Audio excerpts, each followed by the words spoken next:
Man, what a great college basketball game. And the atmosphere, as always, I think is the difference in these wins.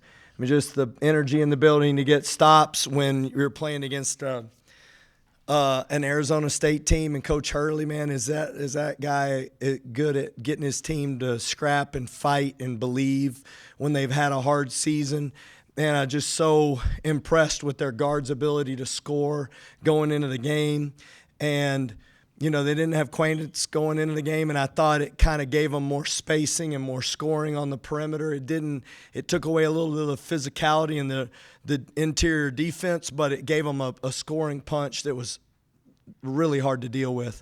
We made some defensive miscues in the first half that allowed them to get going, and we were careless with some turnovers that I think allowed them to play in transition. But, man, give them credit because I thought their shot making was tremendous. And I just loved our team's fight to find a way. And to see Kerwin Walton out there getting stops to finish the game was like one of the most beautiful things I've seen. It was awesome. And so a lot of people obviously contributed to this, but to see Kerwin Walton out there playing great defense to win the game, I think really says a lot about him and a lot about our program and how we're going to find ways to win.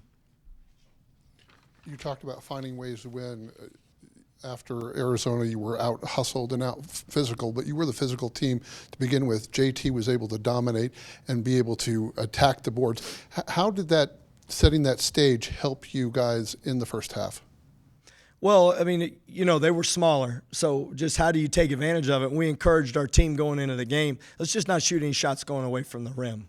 And that's where JT got going. I just thought he was putting his feet in the paint and scoring at the basket, and so was Darian Williams. But JT Toppin going right to the basket was, I think, 1A in what we wanted to do. And he was tremendous to start this game. And he's been working.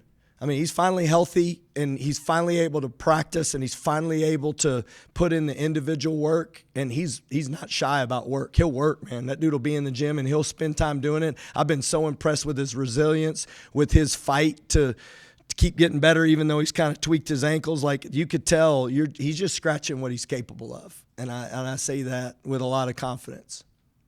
You talk about scratching. How about the effort that Kerwin put in with the offensive with 13 out of the first 15 points of the second half?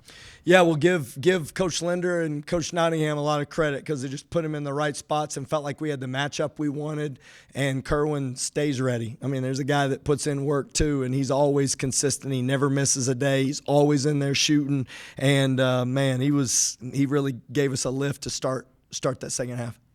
How do you consider the heart of this team now after having hard game, and you've got nothing gets easier in the Big 12?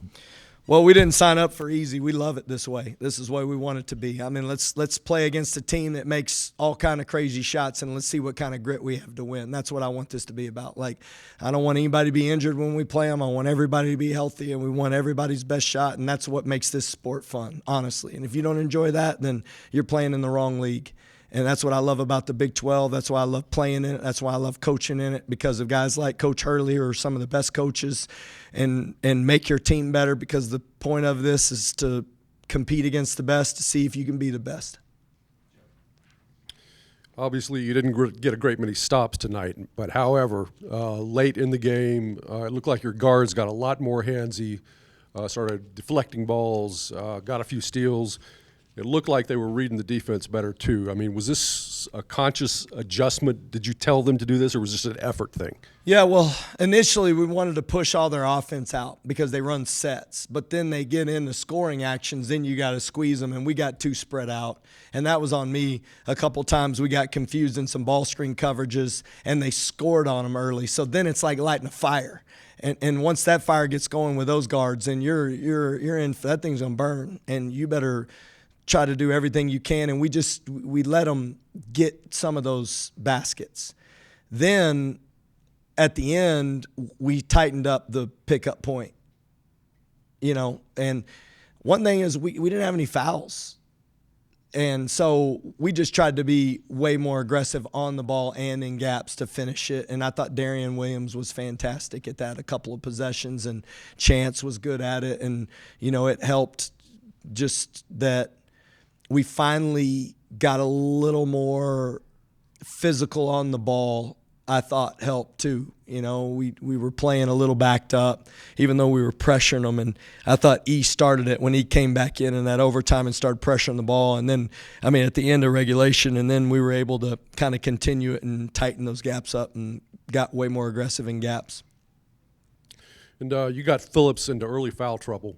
But I just wonder if that wasn't a curse in disguise, because Felt like it. he goes to the bench and you got a bunch of guards coming in there, and space is a problem, and they really get hot, as you said, become more difficult to defend. Did you see it like that? Yeah, I thought the same thing.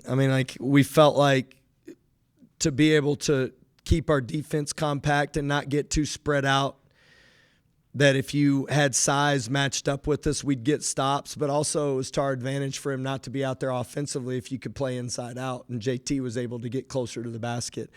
But in a game like this, and the formula for upsets, not to say that this is a big one, but, if they're going to win on the road, you making threes is a big part of it. So they were just basically trading threes for twos during that segment. JT and those guys, we were getting twos and they were making threes. So the hard part about that dilemma was just, they were able to go to a smaller lineup and spread us out, and that was as hard to defend as anything we've gone against this year. Been a couple times late in games we weren't able to get that bucket to force overtime or to win. You got that tonight with Chance McMillan. What went into that play, and what'd you say in the huddle leading up to that? We practice all these end-of-game scenarios. So there was nothing that was confusing about it. It's a read situation, and we had options for a 3. We had options for a couple of different things at 2, and the miss was classic Hart, Chance McMillan find a way to tip it in and to put us into overtime. Then behind JT, Darian had 27 points tonight. Kind of been a tough shooting stretch for him over the past month or so. Does it feel like he's starting to get back to where he was at the beginning of the season? Oh, there's no question. This it's a long year. We play for half the year. So they just, from a team standpoint, what you find is he carried the load that people don't see when we scrimmage St. Mary's. Basically played 40 minutes and played the point the whole game. And that's a scrimmage that no one watches, and it's one of the best teams in the country, and we played him. He was tremendous. So just the build up to this, there's some ebbs and flows to it that you're not going to be at your best. And, man, what I love about him is his engaging ability to see what the team needs. Those 2 free throws he made were huge. He does get it now. He gets it at the highest level, and I trust him explicitly, and he'll be a guy that leads us as we finish this run that we're on. You guys aren't afraid to switch, but it seemed like you did a lot more switching in the first half defensively, and then you kind of went away from it, and then it kind of looked like there were times where guys did switch when they weren't sure if they should do. Was that a conscious thing going into this one? We want to switch this more, and then kind of backed off in the second half when it just kind of wasn't working for you? Well, just personnel based on who we wanted to switch. We did go into it knowing that we would switch more, especially when we thought that Quaintance wasn't going to play. And then you get out there, and then they play some different lineups where they went completely small. And then you're like, we're definitely switching. You try to gauge personnel more than anything, and they flipped it on us, and I subbed a couple times quickly and I messed it up one time and didn't have the lineup that we wanted out there, and it caused us an open 3, and I called a timeout pretty quickly after it so we could get matched back up. But there was definitely some changes being made over the course of the game, and it was all personnel. Last year on this date, February 12th, Darian had his 30-point, 12-for-12 game against Kansas. Today, apparently JT is the first one to have 40 points, 15 boards, and multiple steals since Ralph Sampson in 1981. And this was a game you had to lean on your 2 big guys, your 2 go-daddies there. What does that just kind of say that you're able to say, hey, take us home and get this one for us? Yeah, I love Ralph Sampson, by the way, when he played with the Rockets. I love watching him play. But, for me, I just love that I think we've got a lot of ways to win. And if you're going to play in March and have a team that can win, you got to have a lot of different guys be able to step up. And there are guys on the bench that aren't playing great right now that'll be huge for us in big games. And if you were in that locker room, you'd see them celebrating Kerwin. You'd see them celebrating each other. And I think that's the key to this team winning is JT's night was tonight. And he's got the talent to go for 41. I mean, but do you have the work ethic to put it into play?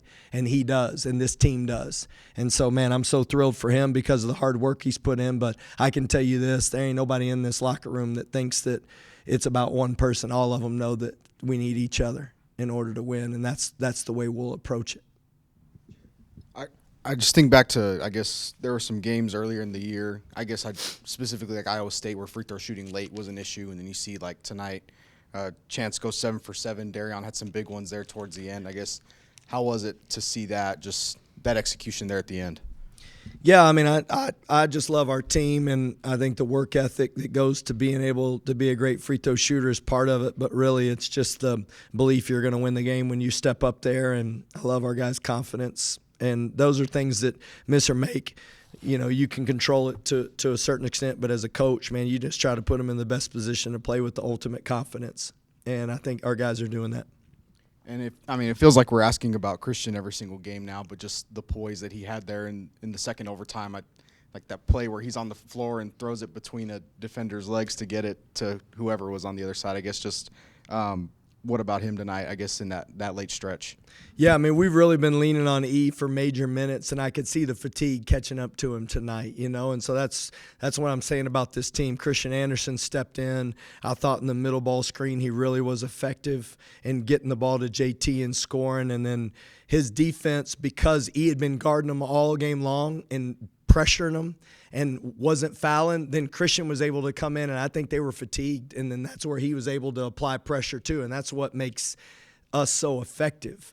But Chris has got great anticipation, and he's going to be an elite defender. Just the physicality of the game when they get you close to the basket, he's not quite at the level that he wants to be at yet. But, man, his activity, his composure, his belief, his understanding of the game, man, and the way he was able to close this game said a lot about who he is as a person and who he is as a player. You talked about it yesterday, about how this team is nowhere near the potential that it can be. When you see the scrap and the grit at the end of this overtime victory, how much of that does it progress in going towards what you see this team can do later on? Yeah, you know, this is what makes this fun. I mean, like, you play against the best teams, and you play against a team that has this type of firepower offensively, and can you find a way to win? Like, isn't that fun? I mean, that's what I go in the locker room in these timeouts going like, this is what you do this for. Like, let's get somebody's best shots, and we'll get a chance to play them again at their place at the end of the season. I mean, this is what I hope that we get to expose our team to so that we can get better. And we weren't at our best defensively, but give them a lot of credit. And just the grit that it takes to find a way to win when teams are playing at their best is what I think prepares you for the most important moments in the season. And this is obviously extremely important, but I think we've got a lot of things to continue to play for that will keep being pretty important. Thank you all.